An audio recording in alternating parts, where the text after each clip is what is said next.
You know what, folks? Tonight will be remembered as the night America changed course forever. For the first time in 35 years, the U.S. military unleashed airstrikes against drug cartels, annihilating a Venezuelan narco-terror vessel in open waters. And at the very same moment, federal troops are storming into Chicago after yet another bloody weekend left the streets looking like a war zone. Now think about that. Trump just opened a double front war, one abroad and one here at home, and Democrats are absolutely panicking. The so-called leaders who mocked President Trump's border wall, who laughed at the idea of cracking down on the cartels, who swore federal troops would never set foot in Chicago, they're now eating their words. In fact, their own people are defecting. Their media allies are breaking ranks. And while Brandon Johnson, mayor of Chicago, throws temper tantrums and JB Pritzker hides behind useless press releases, Trump is taking action that every American can see with their own eyes.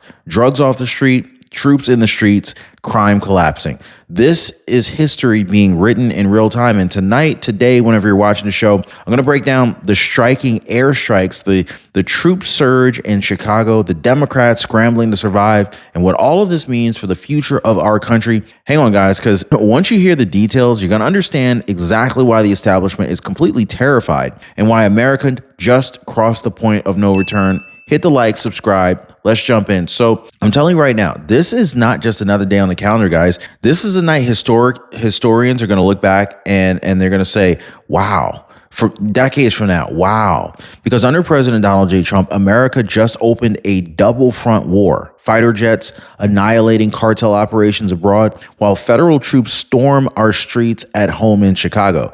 Think about that. For the first time in a generation, law and order is no longer just a slogan. It's reality. It's unfolding in real time. And Democrats, they don't know whether to scream, defect, or just melt down completely. So I want to go ahead and start with the airstrikes. Okay. Just this morning, President Trump confirmed that he confirmed what no one thought that they would live to see. The United States Air Force blasting a Venezuelan cartel vessel straight out of the water. Gone. Finished. And this isn't some routine interdiction. This is the first time since 1989 when George H.W. Bush took down Manuel Noriega in Panama that our military has unleashed kinetic force against a narco-terrorist operation. And so 35 years of political weakness broken in one night. Trump said, look, enough. And General Raising Cain, head of the Joint Chiefs, he gave the green light. Secretary of State Marco Rubio backed it up publicly, calling the target a designated narco-terrorist vessel. Folks, this is not a drill. This is a president using power, and the cartels are paying billions in losses for it. Now, think about how massive this is. For years, we've been told it couldn't be done, that it wasn't possible, that diplomacy and half measures were the only tools we had. But tonight, those excuses are in the ashes on the ocean floor. Trump broke the stalemate, and the ripple effects are about to shake not only Venezuela, but every single politician who ever built their careers defending these criminal networks. The cartels are bleeding money, and the Democrats are bleeding credibility. And we're just getting started. But what happens when Maduro himself deploys 15,000 troops backed by Russia, China, and Iran? And what about Chicago, where federal troops are now storming into a city that looks more like Baghdad than the Windy City? Yeah. Now, when your grandkids visit, what do you want them to see? Do you want your grandkids to see a grandparent who's worried about bills and coverage, or one who's free to enjoy every moment with them? Well, this is why I partnered with Chapter, because they help you secure coverage so that you can focus on your family, not on paperwork. One viewer told me, I sleep better knowing that my kids and grandkids won't have to worry about me. Wow. Let me ask, guys, what version of you do you want your family to remember? Now, most people are already choosing peace of mind. This is why they're already calling the phone number on the bottom of your screen right now, or they're visiting askchapter.org/Ron. There's a link down below. Phone number is 909-563-8279. Even if you don't do it for yourself, do it for your family. Now, Nicolás Maduro isn't taking this quietly. Over the weekend, he warned that Venezuela was ready. And now he's moved 15,000 troops along the coastline and the Colombian border. He's claiming the United States is using naval forces as a distraction for a full-scale invasion through Colombia. Now, here's what makes this explosive. Maduro's not alone. He's backed by Russia, by China, and by Iran. This isn't just about a drug boat. This is about global alliances forming around our southern hemisphere. And Trump just sent a message they cannot ignore. The days of safe passage for cartel shipments is over. The cartels have already been shifting strategy. With President Trump sealing the southern border tighter than it's ever been in half a century, the land routes are collapsing. This is why they moved to the sea. But the gamble, it's already backfiring. In fact, the United States Coast Guard has intercepted multiple cartel ships over the last week, seizing weapons and narcotics before they hit our shores. And now, with the Air Force stepping in, it's no longer about seizures, it's about destruction. This is confrontation at the highest level. Meanwhile, here at home, the war on crime is reaching a breaking point in Chicago. Over Labor Day weekend alone, 54 people were shot, 7 were killed. That's not a city anymore, guys. That is a war zone.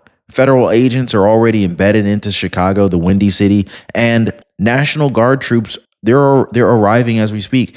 The images coming out of that city are absolutely shocking. Families ducking for cover, neighborhoods patrolled by gangs instead of police, entire communities left defenseless while their so-called leadership points fingers at everybody but themselves. And yet, what do we hear from Mayor Brandon Johnson? A flat-out refusal. He stood at a podium and declared no federal troops in the city of Chicago, no militarized force, as if words could stop bullets, as if political speeches could bring back the victims lying in the hospital beds tonight. I mean, he promised to protect the humanity of the city, but where was that humanity when this past weekend when mass shootings tore through neighborhoods and children were caught in the crossfire? Brandon Johnson's defiance doesn't make him strong. It makes him weak. And the people of Chicago, they are the ones that are paying the price. Even Democrats themselves, they're beginning to admit it. Chicago Alderman Raymond Lopez has broken ranks with his own party, calling publicly for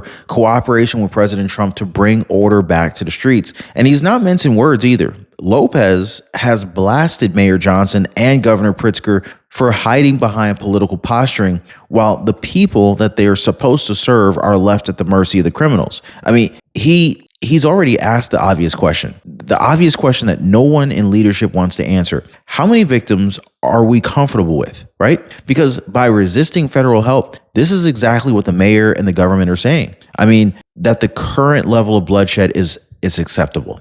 I don't think so. That is not acceptable, guys. And Lopez isn't the only one. Even MSNBC's Morning Joe shocked viewers by siding with Trump's position. Joe Scarborough, who built a career bashing conservatives, turned around and said Governor Pritzker should pick up the phone and work with the president. He said flat out, protecting people's dignity means protecting their lives. When MSNBC is echoing Trump's message, you know something historic is underway here. Democrats are splitting, some clinging to the ideology while others are defecting under the weight of reality.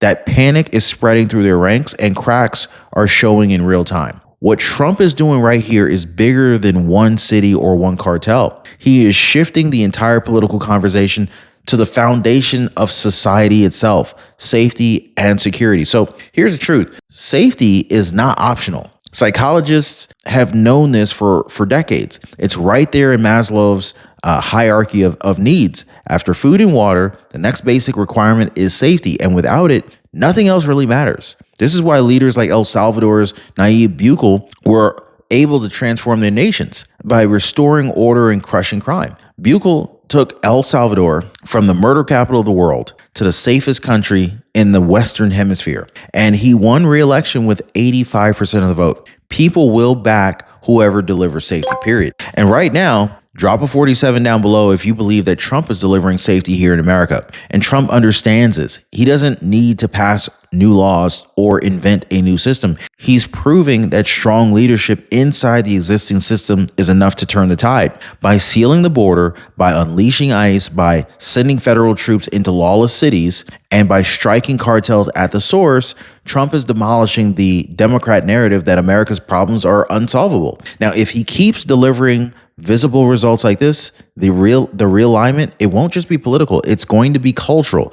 Millions who've never even considered leaving the Democratic Party, they're going to do so the very moment that they see their streets are safe, their families are secure, and their dignity has been restored. So while the domestic fight rages on in Chicago, the geopolitical stakes in Venezuela cannot be ignored. General Laura Richardson, the commander of the U.S. Southern Command, has been clear about this for months. Venezuela is not just another failing socialist state. This is a treasure chest of critical resources. I mean, we're talking about the largest proven oil reserves in the world, massive deposits of copper and gold, and direct access to the Amazon's fresh water, nearly a third of the planet's supply here. So on top of that, they've also got the lithium triangle of Argentina, Bolivia, and Chile right next door, which just so happens to hold 60% of global lithium. And lithium, guys, as we all know, is the lifeblood of modern technology.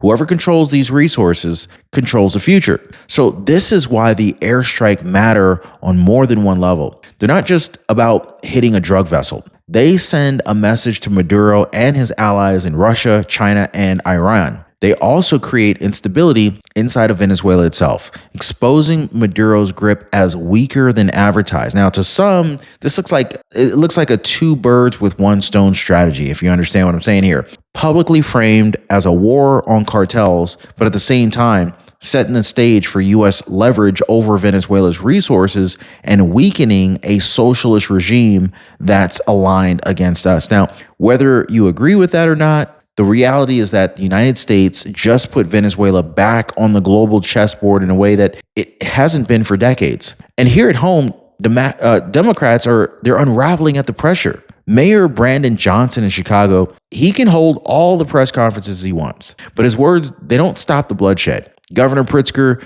can rail against the federal government, but it only highlights his own impotence, okay? National Democrats are split down the middle. Some openly defecting and others are digging in their own heels. It's the worst of both worlds for them. Division inside their own ranks and visible proof outside that Trump is delivering results while they deliver excuses. And the panic is real. I mean, you can see it with their body language. You can hear it in their contradictions. And you can also watch it play out on their media networks. Now, for years, Democrats thrived on controlling the narrative, but now they're watching that control slip away. Their talking points about systemic oppression and broken systems collapse the moment that people see the streets are cleared of crime and cartel shipments destroyed before they reach our borders. The contrast is brutal. Trump acts, Democrats argue. Trump delivers, Democrats delay. And in the court of public opinion, that difference is devastating.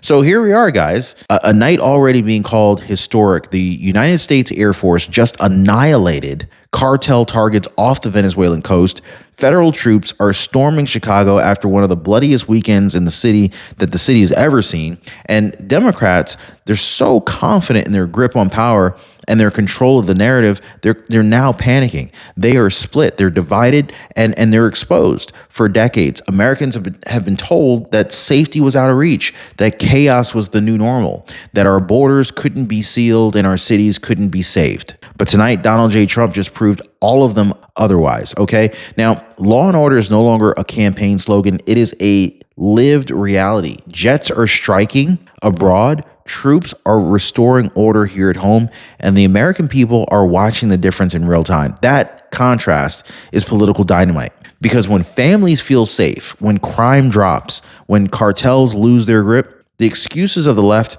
the ideology of decline and dependency, it falls apart the very moment people see their dignity being restored through security. And make no mistake, this is what Democrats fear most, that once Americans see and taste safety again, they're never going to hand power back to those who let chaos reign and take over. This night here, guys, marks a turning point. not just for Chicago, not just for Venezuela, but for the entire direction of our nation. The United States has crossed into a new era of confrontation with criminals, cartels, and corrupt politicians. And so if President Trump continues to deliver nights like this one, well, you know, these decisive historic nights, then the political realignment that we are witnessing, this is going to be permanent. So by the time 2028 arrives, the Democratic Party as we know it may not survive at all. Now, before we go, do not stop here. YouTube thinks you're really going to enjoy the next video that just popped up on your screen, and they're usually right. So click it, keep the momentum going, and I'll see you there.